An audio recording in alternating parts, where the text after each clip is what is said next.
Sí. Pues listo. Bueno, pues vamos a orar por esta escuela bíblica. Bueno, gracias Señor te doy, Señor, porque tú manejas nuestras vidas, Señor, tú nos has colocado aquí en el día de hoy.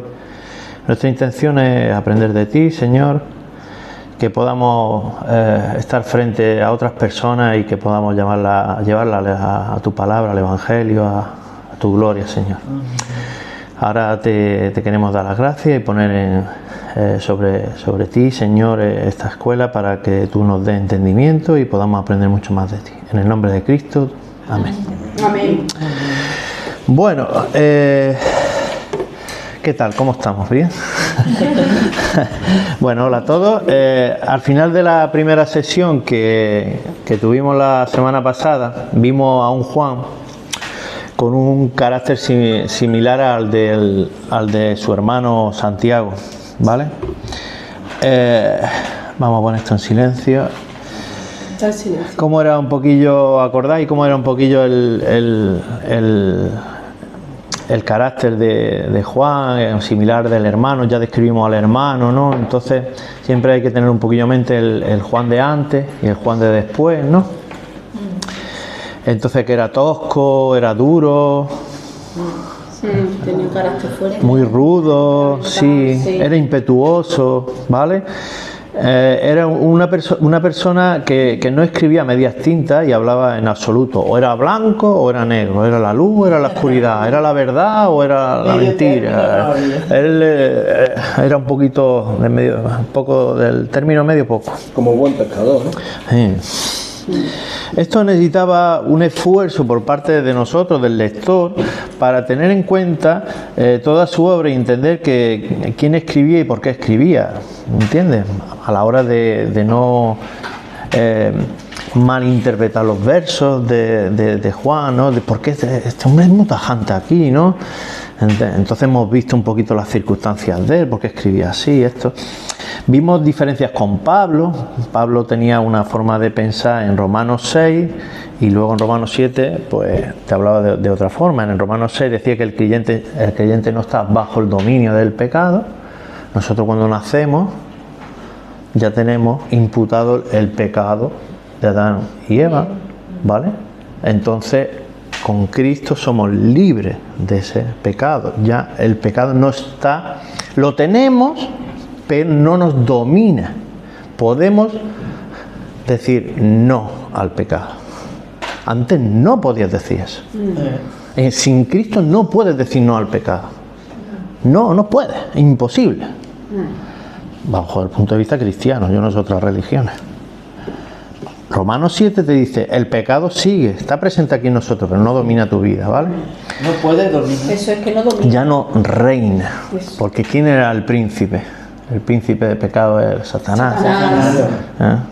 ¿Qué le dice Jesús a Jesús? Le dice en el desierto cuando lo tienta, le dice, porque todo esto que tú ves que a mí me han dado, ¿quién se lo dio? Adán y Eva. Eso viene en Lucas 4. Bueno, seguimos. Juan dice, no peque. Pues quien permanece en Cristo no puede vivir cómodamente. Estábamos hablando, ¿no? ¿Verdad? Algo como normalizar el pecado. Eso no es de cristiano. No podemos vivir bajo el pecado como si fuera ahí pasa algo. O yo no entendí bien el Evangelio, o yo me he venido arriba, yo pienso que soy cristiano y yo me pasa a mí que no, que ha sido algo que me ha dado a mí muy fuerte, una emoción muy fuerte y hay que replantearse cosas. Porque yo no puedo, el cristiano no puede vivir en pecado como si nada. Tiene que claro. Hoy hago esto y como mañana voy a la iglesia resto y ya reseteo. Mañana hago otro. Y también el gran problema es no conocer la palabra, porque mucha gente dice, no, pero la Biblia dice que la carne es débil. Claro. Y se justifica. Y esto no se puede justificar. No. Y Pablo ya lo dice. Porque la Biblia dice que antes de la tentación el Señor te da fuerza para escapar. Y puedes escapar perfectamente de la tentación. El pecado no se justifica. Pero sí que se puede. Sí que se puede. El Espíritu Santo te da la conciencia y te da la fuerza. tú eliges, ¿verdad? Efectivamente. Dibujamos a un Juan con una falta de equilibrio en su juventud, pero que el Señor fue equilibrando y moldeando, ¿vale? Vimos incluso nuestras mejores virtudes podían ponerse en nuestra contra. O sea, tener un exceso de celo por la palabra de Dios podía ser contraproducente, ¿vale? Lo estuvimos viendo todo eso, podía darte orgullo, autosuficiencia por el descuido espiritual o poner demasiado énfasis y ser demasiado extremista, ser demasiado moralizante con el hermano, ¿vale? Nos preguntamos qué virtud mía o vuestra necesita hoy del equilibrio de Cristo para parecernos más a Él, porque esto a fin de cuentas es parecernos más a Cristo, ¿vale? Pues vamos a hablar un poquito de ese equilibrio entre el amor y en este caso la verdad, ¿vale? La primera imagen de Juan en los evangelios es la de él y otro discípulo. ¿Os acordáis un poquito? Esta escuela han tenido que vale para algo, ¿vale? La primera vez que sale Juan en los evangelios sale con otro apóstol y que con Andrés fue el primero, el que era hermano de quién. Andrés, hermano de Pedro. ¿De dónde salió? De Antonio. De Pedro. Pedro, Andrés, hermano. Juan y Santiago. Los dos hermanos, que posiblemente serán primos. No estoy diciendo Pedro y dice ella, no Pedro. Bueno, mamá, aporta. Reme, tú no tengas vergüenza que te clavó. ¿De quién eran discípulos? Eran discípulos, Andrés y Juan probablemente eran discípulos de Juan el Bautista, correcto, y buscaban la verdad, ¿vale? Por eso cuando Juan el Bautista le señaló que era el Mesías, Juan le siguió, porque es lo que él buscaba. Vamos a leer Juan 1, 35 al 37. Venga, ¿quién empieza? Tú mismo, Marcia. El Evangelio de Juan. Sí, Juan. Juan, del 35 al 37. A ver, Juanillo. Juan 1. Y es que yo sé que os gusta leer la Biblia mucho. 35 Juan 1. Versículos de 35 a 37.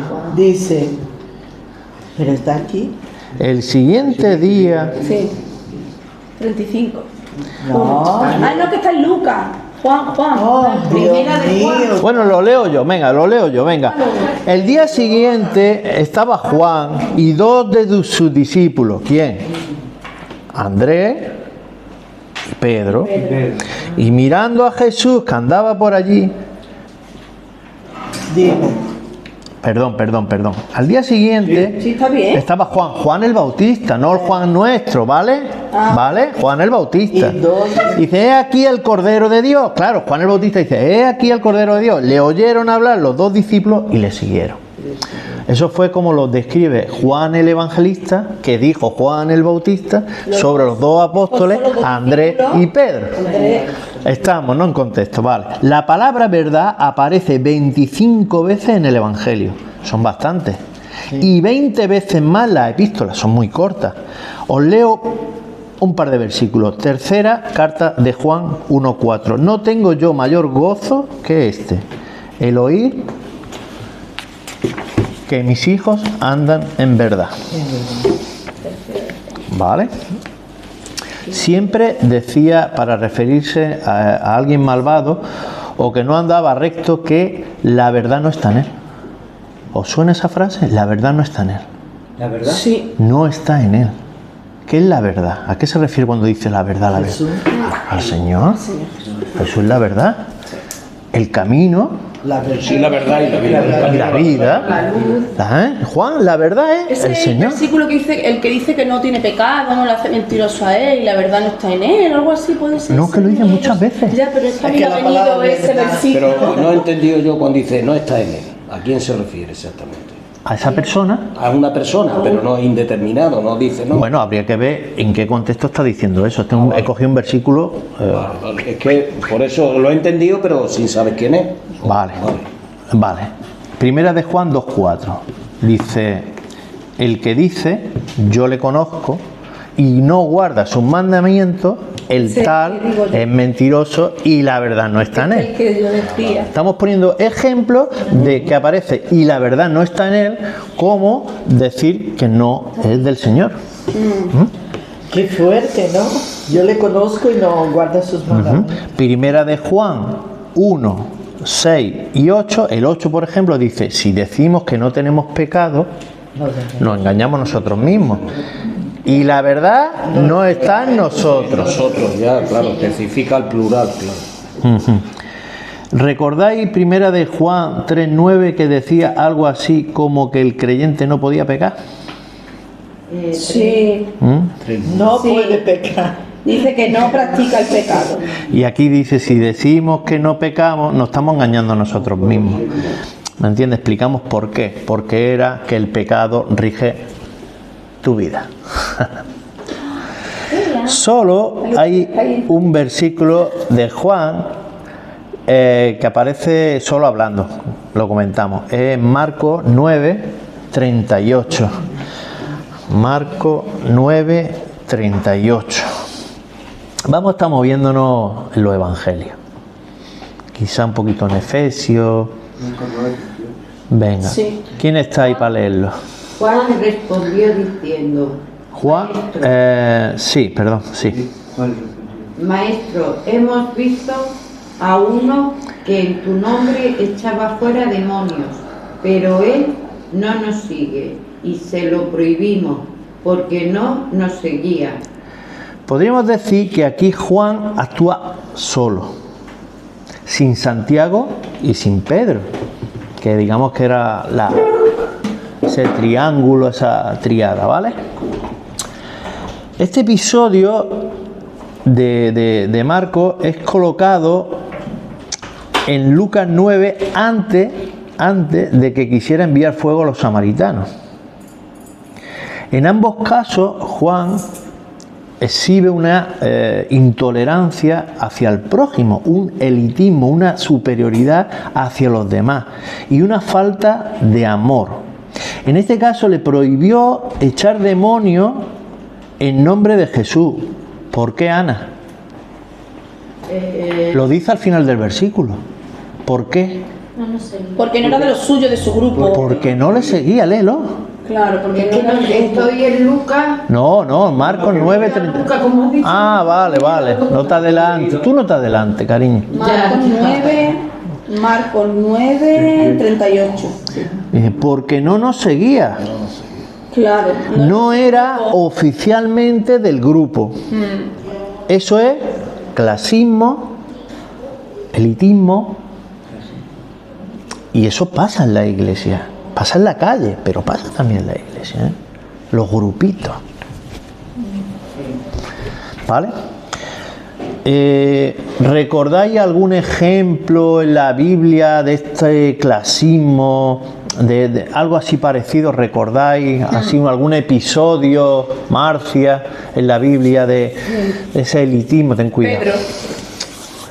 Pedro. Pedro era, bueno, Pedro tuvo, no sé si fue Hechos, creo. Tuvo un episodio en el que él tenía bastante amor, ¿no?, por los que eran como judíos conversos, y con los gentiles los tenía como un poquito más Sí, bueno, apartados. sí, eso antes Y Pablo le reprochó que estaba haciéndolo mal. Eso fue uno también de las cosas. Sí, correcto. Me vienen ahora- Pero hay un ejemplo en la Biblia, en el Antiguo Testamento, que lo vamos a leer un poquito, ¿vale? ¿Antiguo te referías? Sí, vamos a ir a número 11. No, del antiguo. ¿Marco? Números. Número, el cuarto libro de la Biblia. Cuarto. Génesis, Éxodo, Levítico, número 11. ¿Dónde vamos a leer? Vamos a ir al 28. Ya lo tengo. Me lee el 28 y el 29, Marcia. Entonces respondió Josué, hijo de Nun, ayudante de Moisés, uno de sus jóvenes, y dijo: Señor mío, Moisés, impídelos.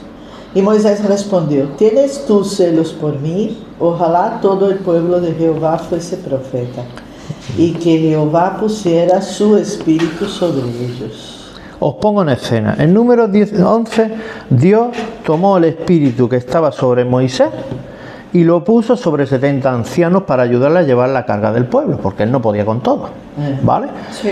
Pero dos hombres, Eldad y Medad, no estaban en la reunión oficial del tabernáculo donde le dio el espíritu a esos 70 ancianos, ¿no?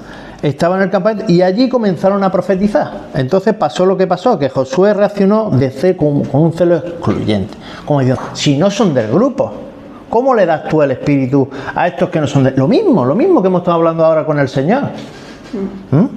Entonces respondió Josué, hijo de Nun, y dijo, Señor mío Moisés, impídelo.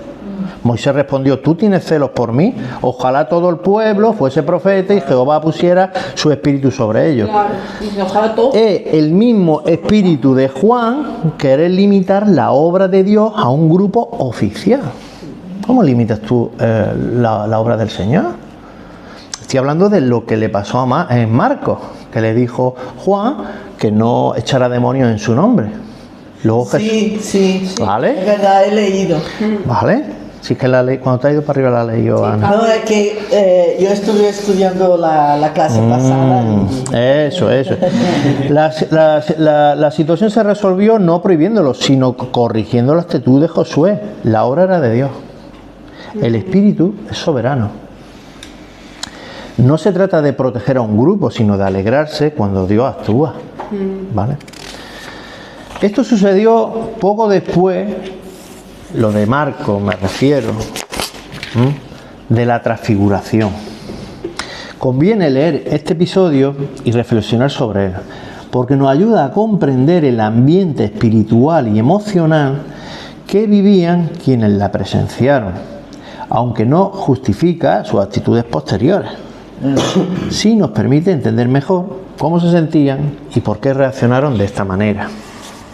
Venga, Raquel, ¿me ayuda? Esto vamos a leer, por ejemplo, están todos, pero en los sinópticos, o sea, en Mateo, Marco, Lucas. Vamos a leer Mateo, por ejemplo. Sí. Mateo 17, Yo le di un juego. del 1 al 13. Del 1 al 13. Mateo, ¿qué? Es que le dio un 17. bingo. Mateo 17. Le dio un bingo para que se 17, distraiga. del 1 Ah, la niña, del 1 al 13. Mateo 17. Venga, vamos. Perdona. Espérate que llegue. Sí. Mateo 17. Decía.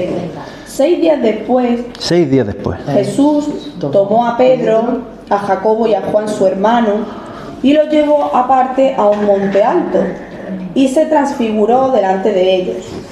Y resplandeció su rostro como el sol y sus vestidos se hicieron blancos como la luz. Y aquí les aparecieron Moisés y Elías hablando con él. Entonces Pedro dijo a Jesús: Señor, bueno es para nosotros que estemos aquí. Si quieres, hagamos aquí 3 enramadas, una para ti, otra para Moisés y otra para Elías. Mientras él aún hablaba, una nube de luz los cubrió. Y he aquí una voz desde la nube que decía: Este es mi Hijo amado, en quien tengo complacencia, a él oíd. Al oír esto, los discípulos se postraron sobre sus rostros y tuvieron gran temor. Entonces Jesús se acercó y los tocó y dijo: Levantaos y no temáis. Y alzando ellos los ojos, a nadie vieron, sino a Jesús solo. Cuando descendieron del monte, Jesús les mandó diciendo: No digáis a nadie la visión, hasta que el Hijo del Hombre resucite de los muertos. Entonces sus discípulos le preguntaron diciendo: ¿Por qué pues dicen los escribas que es necesario que Elías venga primero? Respondiendo Jesús les dijo: A la verdad, Elías viene primero y restaurará todas las cosas. Mas os digo que Elías ya vino y no le conocieron, sino que hicieron con él todo lo que quisieron. Así también el Hijo del Hombre padecerá de ellos. Entonces los discípulos comprendieron que les había hablado de Juan el Bautista. Effective wonder. Effective wonder. El Elías era Juan el Bautista. Bueno, bonito episodio este, ¿eh? Este es precioso, sí. Vamos a hablar de lo que a nosotros nos interesa para esta escuela, ¿vale? Dice que aparecieron Moisés y Elías hablando con Jesús. esto tiene un simbolismo que es que el Moisés representa la ley La ley. y Elías a los profetas, ¿vale? Y toda la escritura, estando Jesús ahí en medio, apunta a él, ¿vale? Se cumplen en él. Digamos que una representación teológica detrás de ese suceso que está clara, ¿vale? Ahí se manifiesta o confirman varias cosas: la identidad divina de Jesús y su autoridad entregada y dada por el Padre, la voz esa que le dice: este es mi hijo, el que tengo complacencia. Eso no se lo dice Dios, no trata a nadie así, ¿vale? No le dice eso a nadie. Jesús es verdaderamente Dios, aunque camina hacia la cruz. Pues este episodio es justo cuando ya va para subir a Jerusalén. Y su sufrimiento no es una derrota, sino que obedece a parte de un plan divino, un plan orquestado por Dios desde antes de la creación del mundo, del universo. Sus discípulos pudieron sentir la gloria de Dios por unos instantes y confiar en Jesús, pese a no entender nada. Este episodio lo podemos ver en Lucas 9 y en Marcos 9, pero en algunos evangelios, justo antes de como empezó Raquel, 6 días después, antes de eso, por ejemplo en Marcos 9:1 hay un versículo, y en Mateo aparece justo en el capítulo 16. Y en Lucas aparece justo antes. Lo voy a leer, ¿vale? Podéis ir a Marcos 9:1, podéis ir a Mateo 16:28, a Lucas 9:27, al que queráis. Lo voy a leer yo, ¿vale? Mateo 16:28. Por ejemplo. Vale, perfecto. O Marcos 9:1, que el que queráis. Está contigo. El versículo dice así: también les dijo, de cierto os digo que hay algunos de los que están aquí que no gustarán la muerte hasta que yo haya visto el reino de Dios venido con poder. ¿Qué podrían pensar en ese momento los discípulos cuando escucharon esto, antes de la transfiguración? Esto fue antes. Justo antes, porque dice 6 días después, ¿vale? Pues ellos pensarían que a la luz de estas palabras el reino se iba a restablecer muy pronto, estando ellos vivos, pero aún después de 2000 años aquí estamos esperando. Entonces, ¿qué estaba prometiendo el Señor? ¿Vale? El Señor no se refería todavía al reino consumado al final de los tiempos, sino a 3 cosas: la anticipación de la gloria futura, la revelación visible de la majestad de Cristo. Porque cuando está ahí en la transfiguración, ahí está la revelación visible de que Él es Dios. Y la demostración de que Jesús no era un Mesías derrotado, tenía la aprobación de los cielos. Eso es que es muy fuerte. La transfiguración es un episodio muy fuerte, porque tenemos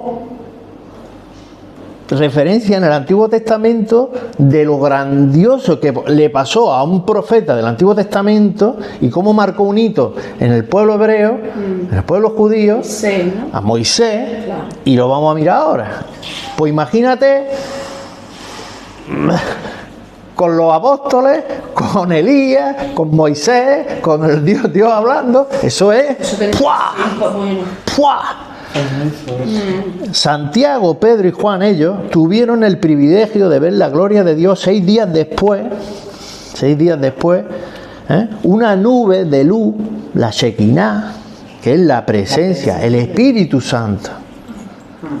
La Shekinah es la presencia de Dios. Y un inciso, es una de las maneras de las manifestaciones que siempre se ha querido plasmar a través de la pintura. Lo que estamos hablando, la gracia, ¿no? Ha sido uno de los Sí. así en pintura, está a través del Renacimiento, o sea, de todo. Sí, es verdad. La pintura ha sido una de. Sí. Ahí está. Eso, la el manifestación. bautismo de Jesús, El bautismo, sí. la Santa Cena, hay unos cuantos hitos Hay unos ahí. cuantos elementos. Lo cual, como dice Jesús, muestra la importancia que tiene. Dice que postraron sus rostros. Nadie vio algo semejante desde que Moisés vio ¿qué? ¿Qué le vio a Dios Moisés? ¿Algunos os acordáis?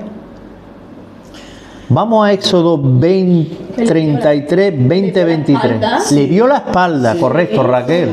Sí. Sí, Vamos a porque leerlo. Quería. Éxodo 20. Venga, tú misma, Laura, venga. Mira, abrí en 33, el 20 ahí está la tabla de la ley. Éxodo 33. 33, 20, 23. la presencia de Dios prometida. 33. Dijo más, no podrás ver mi rostro, Rostro. porque no me verá hombre y vivirá. Y dijo aún Jehová, he aquí un lugar junto a mí, y tú estarás sobre la peña. Y cuando pase mi gloria, yo te pondré en una hendidura de la peña, y te cubriré con mi mano hasta que haya pasado. Después apartaré mi mano y verás mis espaldas, mas no se verá mi rostro. ¡Wow! ¡Wow! Pues imagínate ver a Jesús con vestidura, y todos con vestidura. Eso, la transfiguración fue aún más todavía. Esto es lo máximo que un ser humano vio a Dios. Pero ¿a quién vieron? Porque Juan 4:24 dice, Dios es espíritu, y los que le adoran en espíritu y en verdad es necesario que le adoren. Y dicen en Juan 1:18, a Dios nadie lo vio jamás. El unigénito Hijo que está en el seno del Padre, Él ha dado a conocer. Es decir, a Jesús le vieron, no a otro, pues Dios es espíritu. O sea, Dios no se puede ver, es espíritu. El Padre está en los cielos.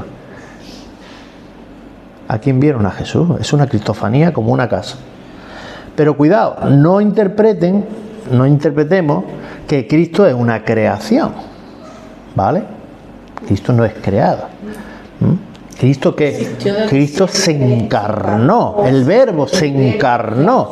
Pero en la gloria, en la eternidad, estaban en el seno de Dios, porque Dios es la Trinidad. Porque es así, y ya está. ¿Vale? ¿En qué herejía caeríamos si dijéramos que Cristo es creación? Eso lo decían unos que la liaron mucho, que decía que Cristo era ex nihilo, creado de la nada. Si Jesús sale de la nada, algo lo ha creado. Eso Y si algo lo crea, no es el Todopoderoso. Y si no es el Todopoderoso, no puede morir en la cruz para salvarnos a todos. Eso lo arminiano, ¿Entiendes? ¿no? Lo arminiano. dice. Lo arminiano no, lo arriano. Arriano, que me refiero. De Arrio. Arriano, que esos son los testigos. Bueno, no son los testigos de Jehová, pero que los testigos de Jehová no han inventado ninguna religión. Si viene- Echaron el ojo a Arrio, dijo, esto no viene bien. A ver, aquí nadie ha inventado nada. Todo sale en la historia de la iglesia, salen todas las corrientes que ha habido y por haber. Los gnósticos, todo eso ya estaba. Todas esas desviaciones ya estaban y de deformaciones. Lo que pasa es que están en el ojo y dicen, esto me interesa a mí, esto cogen de aquí, cogen de aquí, cogen de aquí. Algún día estudiaremos, si Dios quiere, pues todo esto, ¿no? Entonces, ¿cómo justificamos este versículo? Pues bien, porque claro,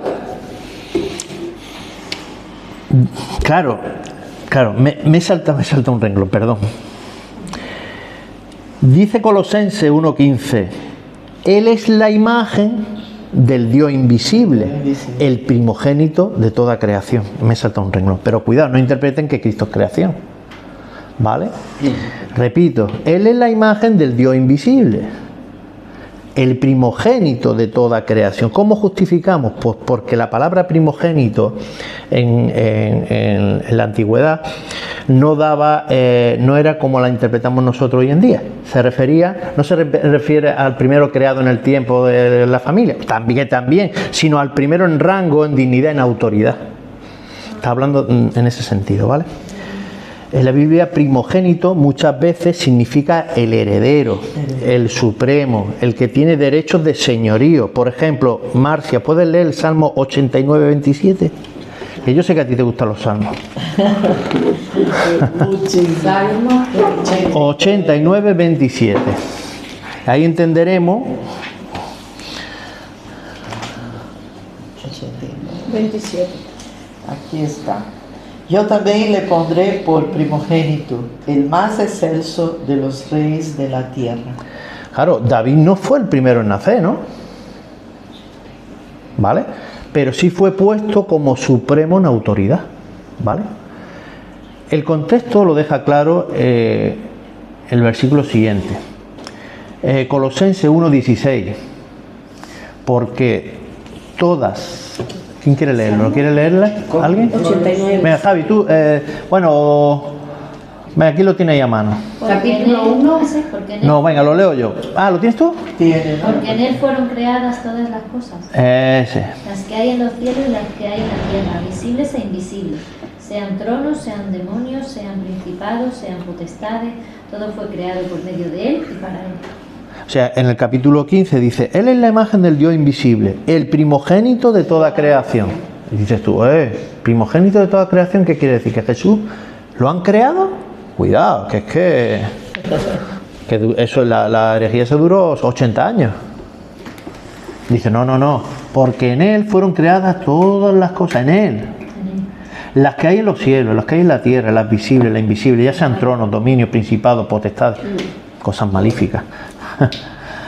Todo fue creado por medio de él y para él. En resumen, Jesús es la imagen perfecta del Dios invisible, Dios hecho visible. Jesús es el heredero y soberano de sobre toda creación, y Jesús no pertenece al orden creado, él es el creador eterno. Así creemos los cristianos, así dice la palabra de Dios. Amén. Después de la experiencia de la transfiguración, los apóstoles presentes sintieron una experiencia maravillosa. ¿O cómo te sentirías tú si tú presencias eso? ¡Fua! Increíble. Jesús les dijo en Marcos 9:9, y descendiendo ellos del monte les mandó a que a nadie dijesen que lo habían visto, sino cuando el Hijo del Hombre hubiese resucitado de los muertos. Les mandó que no dijeran nada. Vieron algo increíble, pero no podían decir nada. De esto nacen las discusiones de quién es mayor, o el episodio de el que no es contra nosotros, por nosotros es, como hemos comentado anteriormente. Y salen a la palestra un poco después. O sea, en resumen, resumo rápido, la transfiguración es algo tan grande que crea un poquito, al decir Jesús que no digan nada, lo llevaron ellos como buenamente pudieron, ¿sabes? Sobre todo Juan, Santiago, y empezaron ahí un poquillo las disputas, ¿sabes? ¿Quién es el mayor? ¿Quién es el mayor? Porque se sintieron especiales, ¿no? Ahí en ese momento quizá ya estaban un poco más subidos que el resto. Efectivamente. Como nosotros. Lo que han Nos elegían a Javi, nosotros y al otro. Marco. Y ellos ya empezaron como a sentirse superiores. Marco 9:33. 9. 33. ¿Quién Venga. es el mayor? Déjalo que lo lea Javi, venga. Y llegó a Capernaum.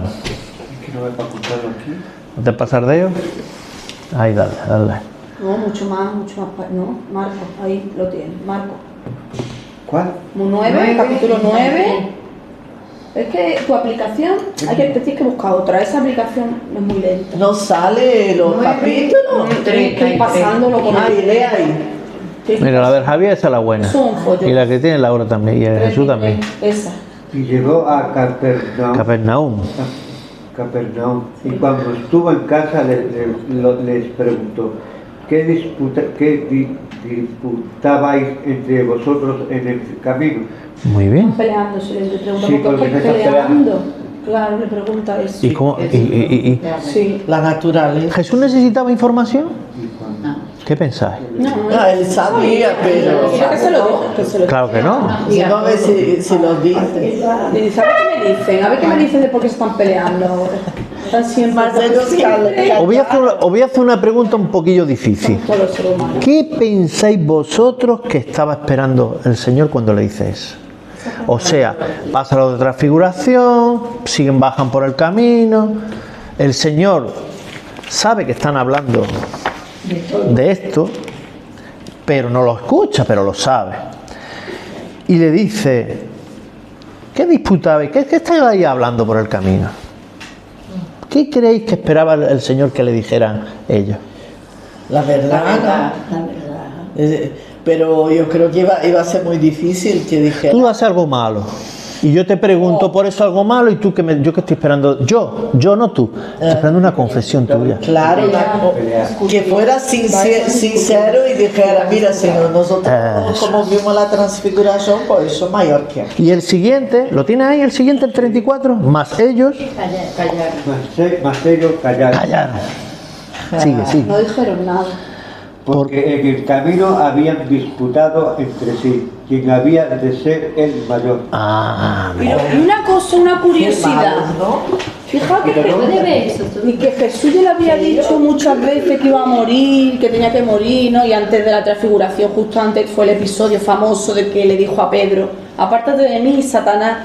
Fijaos como los discípulos, qué curioso, Jesús les había dicho varias veces que iba a morir, que tenía que morir, y ya varias veces, y ellos preferían como sí, ni le querían ni preguntar, por si acaso le decían algo que ellos no querían escuchar. Fíjate cómo, y somos nosotros un poco así a veces, mira como, uy, que y Bueno. era eso como que los discípulos, fijaos como, bueno, nosotros también somos un poco de esa manera, ¿no? Que el Señor pues, nos quiere decir algo y nosotros no queremos escuchar, realmente sabemos lo que es, pero no queremos.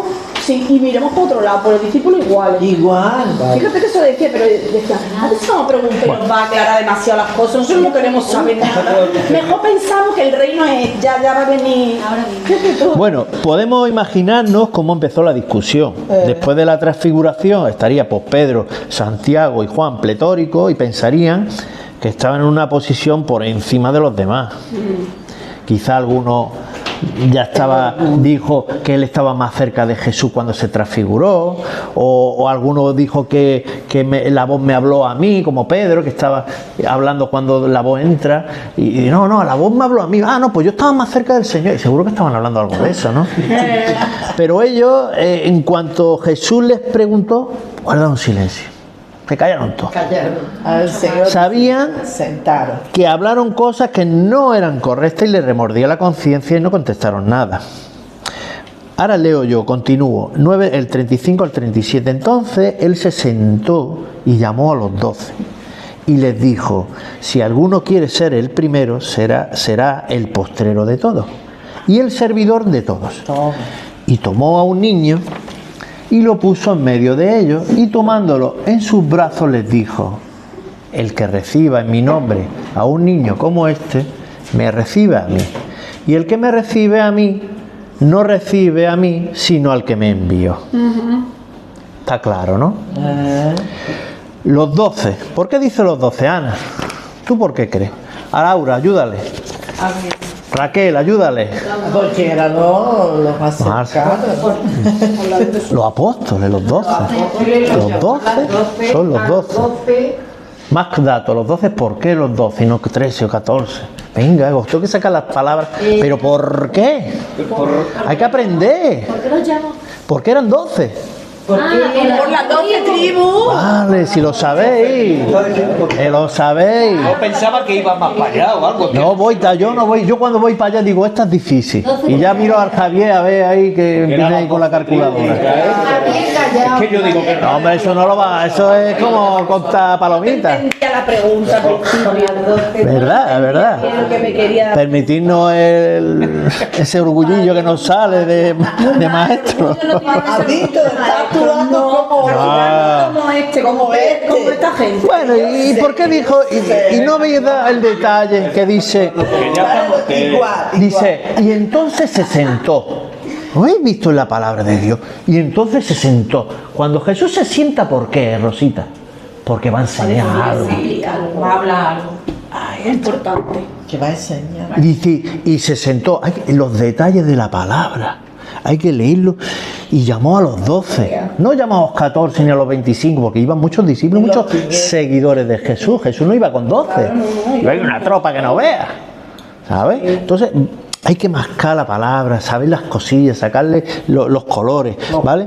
Dice, si alguno quiere ser el primero, tal, dice, ¿cuál creéis vosotros que es la principal enseñanza que Jesús quiso que aprendieran en estos 2 versículos o 3?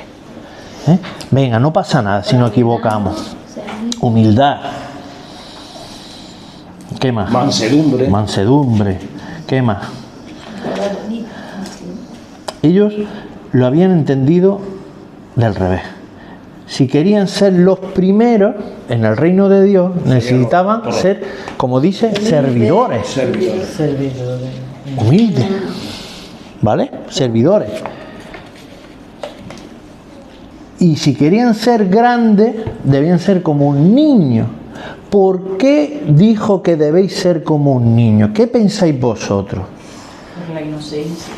Por la inocencia, por la nobleza. Pues no. Por la fe, por la fe. Está equivocado. Y por la fe, escucha, Rosita. Ricardo, es por la Todavía no fe. se equivoca igual. Por la fe. Por la fe. Venga, ya ha dicho, al menos ha dicho algo. Vosotros, venga, ¿por qué? Yo digo la fe. No, en el contexto judío del siglo I, un niño no representaba la inocencia romántica, ¿vale? Nosotros hoy, ¿qué pensamos de un niño? Pues la inocencia, bueno, todas esas cosas. Corazón limpio. Sí. Significaba la insignificancia social. Ah, porque no era contado en aquel tiempo. No contaban para sabía nada. eso. Las mujeres no contaban, pero los niños, el que imaginaron los niños huérfanos, eso era. Sí, cuando fueron a Jesús los niños, la primera vez fuera, no molestéis, como diciendo. Claro, claro. Nosotros sí lo más insignificante ya te va a acordar. que venía a molestar a Jesús. Sí, ya voy a acordar. Es verdad. Y por eso dice, dejad que los niños vengan a mí. Es verdad. Ahora que lo pienso. En una de las escenas. Él hace apertura a todo lo que no quería la sociedad de aquella, los leprosos, todo, Es una de las prostitutas. Dejad que los niños vengan a mí, porque los niños eran despreciados. Efectivamente. No despreciados, eran no contados. Que no valían para nada. Que no valían. Jesús no idealiza la niñez, sino que usa a un niño como un símbolo de que no tiene estatus ni poder. Jesús busca enseñar sobre la humildad y el servicio. Pues yo no sabía eso. La discusión de los discípulos es una manifestación de expectativas mesiánicas mal entendidas. Entendieron mal lo que significaba el Mesías, ¿vale? Por eso esperaban, ¿quién es mayor? Yo seré mayor que tú, y el otro, y yo tendré esto, y yo tendré lo otro. Esperaban un reino visible y jerárquico, donde hay una jerarquía. Tú tienes este puesto, el otro tiene el otro puesto, pero no era así. Jesús habla de un reino espiritual, cuyo principio es el servicio. Rompió todo. Y así somos los cristianos. Pero bueno, gloria al Señor.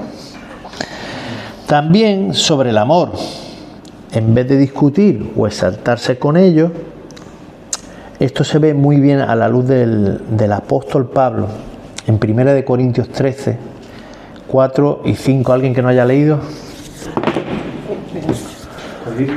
Primera de Corintios. Sí. Yo para mí que no tengo batería en el móvil. ¿eh? No tiene. Ha sonado ya. A ver. ¿no? Capítulo Primera de 13. Corintios, ¿qué? 13, ¿qué más? 4 y 5. El amor es sufrido, es benigno. El amor no tiene envidia.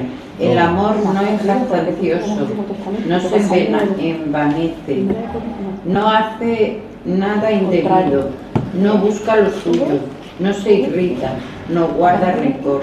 Y así podríamos seguir. A Juan le caló profundamente la reprimenda esta del Señor, ¿no? Seguro que le caló profundamente. Y justo después, Raquel, justo después de esta reprimenda, del episodio que había pasado anteriormente en la transfiguración, vamos a lo que fuimos al principio, a Marcos 9:38, donde Juan reprime a una persona que estaba echando demonios en nombre de Jesús. Y Jesús... Lo leo yo nuevamente, ¿vale? Juan le respondió diciendo: Maestro, hemos visto a uno, en Marcos 9:38, que en tu nombre echaba fuera demonios, pero él no nos sigue y se lo prohibimos porque no nos seguía. ¿Vale? ¿Entendéis cómo ha llegado hasta aquí? ¿Cómo se sentía Juan? Había visto la gloria, se había equivocado, todo lo que hemos estado viendo, y mete otra vez la pata. Pero el Señor lo corrige. Esto es sectarismo. Reprende a una persona porque no le sigue el grupo. ¿Acaso no reconocía la autoridad de Cristo? En el versículo 41, un poquillo más abajo, dice: y cualquiera que os diera un vaso de agua en mi nombre, porque soy de Cristo, de cierto os digo que no perderá su recompensa. Mi pregunta es: ¿por qué hace mención a un vaso de agua? ¿Qué quiere decir? ¿Qué quería el Señor enseñar? Sí. Vamos, Rosita, te doy una oportunidad. ¿Qué quería? ¿Con un vaso de agua? Es tan sencillo, con un vaso de agua. Ay, la sencillez. Lo importante no es que haga una obra grande por el Señor, sino un detalle pequeño. ¿Vale? El Señor no solo valida ministerios extraordinarios, expulsar demonios, predicar donde haya persecución. No. Te lo está diciendo. Y la recompensa no está en lo grande, sino en actos sencillos también. En mi nombre. En el nombre del Señor. Por poco que haga, Él te lo va a valorar igual que una cosa grande. Sí. El criterio no es la magnitud del acto, sino la relación que tú tengas con Cristo. De hacer eso. Muy bien. Así era Juan, el hijo del trueno. Creo, o mejor, me gusta pensar que después de esta reprimenda pudo sentirse mal y arrepentido. Y creo que hizo... creo que... Siempre lo digo, que muchas veces por querer hacer un bien... Mamá, ¿qué pasa? Por querer uno hacer un bien, ¿qué hace? Pues a veces hace un mal. El celo